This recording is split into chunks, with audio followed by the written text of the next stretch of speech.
ವಿಧಾನ ಪರಿಷತ್ ಚುನಾವಣೆಯಲ್ಲಿ ಅಡ್ಡ ಮತದಾನ ಹಾಗೂ ಈ ಬಗ್ಗೆ ಧರ್ಮಸ್ಥಳದಲ್ಲಿ ಆನೆ ಪ್ರಮಾಣಕ್ಕೆ ಬಿಜೆಪಿ ಯೋಜನೆ ಮಾಡಿರುವ ಬಗ್ಗೆ ಪುತ್ತೂರು ಶಾಸಕ ಅಶೋಕ್ ರೈ ಪ್ರತಿಕ್ರಿಯೆಯನ್ನ ನೀಡಿದ್ದಾರೆ. ಸುದ್ದಿಗಾರರ ಜೊತೆ ಅವರು ಮಾತನಾಡಿ, ಸ್ವೀಟ್ ಇದ್ದಲ್ಲಿಗೆ ಇರುವೆಗಳು ಹೋಗುತ್ತೆ, ಅದೇ ರೀತಿ ಕೆಲವು ಶಾಸಕರು ಹೋಗಿದ್ದಾರೆ. ಮನಸ್ಸು ಸರಿ ಇದ್ರೆ ಆನೆ ಪ್ರಮಾಣ ಎಲ್ಲ ಏಕೆ ಸ್ವಾಮಿ?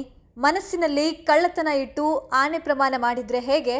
ಮೊದಲು ಮನಸಾಕ್ಷಿಯನ್ನ ತಿದ್ದಿಕೊಳ್ಳಿ, ಅಭಿವೃದ್ಧಿ ಪರ ಕೆಲಸ ಮಾಡಲಿ.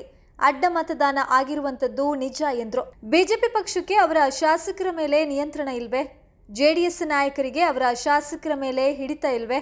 ಶಾಸಕರು ಸ್ವೀಟ್ ಸಿಕ್ಕಿದೆ ಎಂದು ಅಡ್ಡ ಮತದಾನ ಮಾಡಿದ್ದಾರೆ ಎಂದು ಅಶೋಕ್ ಕುಮಾರ್ ರೈ ಹೇಳಿಕೆಯನ್ನ ನೀಡಿದ್ದಾರೆ. ರಾಜ್ಯ ಬಿಜೆಪಿಯ ಅಡ್ಡ ಮತದಾನದ ರಾಜಕೀಯಕ್ಕೆ ಪವಿತ್ರ ಕ್ಷೇತ್ರ ಧರ್ಮಸ್ಥಳವನ್ನ ಎಳೆದು ತರಲು ಹೊರಟಿದ್ದ ರಾಜ್ಯ ನಾಯಕರ ನಡೆಗೆ ಬಿಜೆಪಿ ಹೈಕಮಾಂಡ್ ಅಸಮಾಧಾನವನ್ನ ವ್ಯಕ್ತಪಡಿಸಿದೆ. ಈ ಮೂಲಕ ಆನೆ ಪ್ರಮಾಣಕ್ಕೆ ಬ್ರೇಕ್ ಬಿದ್ದಿದೆ ಎಂದು ವರದಿಯಾಗಿದೆ. ಅಲ್ಲದೆ ಅಡ್ಡ ಮತದಾನ ನಡೆದಿರೋದಕ್ಕೆ ರಾಜ್ಯ ನಾಯಕರ ನಿರ್ಲಕ್ಷ್ಯವೇ ಕಾರಣ ಎಂದು ಹೈಕಮಾಂಡ್ ನೇರವಾಗಿಯೇ ತರಾಟೆಗೆ ತೆಗೆದುಕೊಂಡಿದೆ ಎಂದು ಹೇಳಲಾಗ್ತಾ ಇದೆ.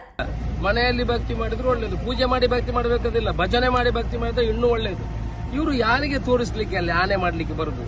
ಇವರ ಮನಸ್ಸಾಕ್ಷಿಯನ್ನು ಪರಿಸ್ಥಿತಿ ಇದ್ದುಕೊಳ್ಳಿ, ಮತ್ತೆ ಅಭಿವೃದ್ಧಿ ಪರವಾಗಿ ಕೆಲಸ ಮಾಡಲಿ. ಜನ ಅಭಿವೃದ್ಧಿ ಪರವಾಗಿ ಜನ ಯಾವಾಗಲೂ ಗಮನ ಕೊಡ್ತಾರೆ. ಇವತ್ತಲ್ಲ ನಾಳೆ ಅದಕ್ಕೆ ರಿಸಲ್ಟ್ ಇದೇ ಇದೆ, ಫಲ ಇದೇ ಇದೆ.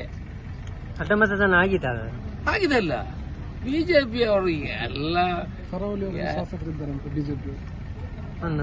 ಅದರ ಬಗ್ಗೆ ನಾನು ಹೇಳಲಿಕ್ಕೆ ಹೋಗುದಿಲ್ಲ. ಯಾರು ಅಡ್ಡ ಮತದಾನ ಹಾಕದೆ ಅಲ್ಲಿ ಮತ ಹೇಗೆ ಜಾಸ್ತಿ ಆಗ್ತದೆ? ಹಾಗಾದ್ರೆ ಬಿಜೆಪಿ ಅವರಿಗೆ ಅವರ ಜೊತೆ ಕಂಟ್ರೋಲ್ ಇಲ್ಲ ಅಂತ ಆಯ್ತಲ್ಲ, ಅದು ಜೆಡಿಎಸ್ ಅವರಿಗೆ ಏನು ಕಂಟ್ರೋಲ್ ಇಲ್ಲ ಅಂತ ಆಯ್ತಲ್ಲ. ಹಾಗಾದ್ರೆ ಎಲ್ಲಿ ಸ್ವೀಟ್ ಇದೆ ಅಲ್ಲಿ ಹೋಗ್ತದೆ ಅಂತ ಆಯ್ತಲ್ಲ. ಎಲ್ಲಿದೆ ಶಿಸ್ತು? ಎಲ್ಲಿ ಹೋಗಿದೆ?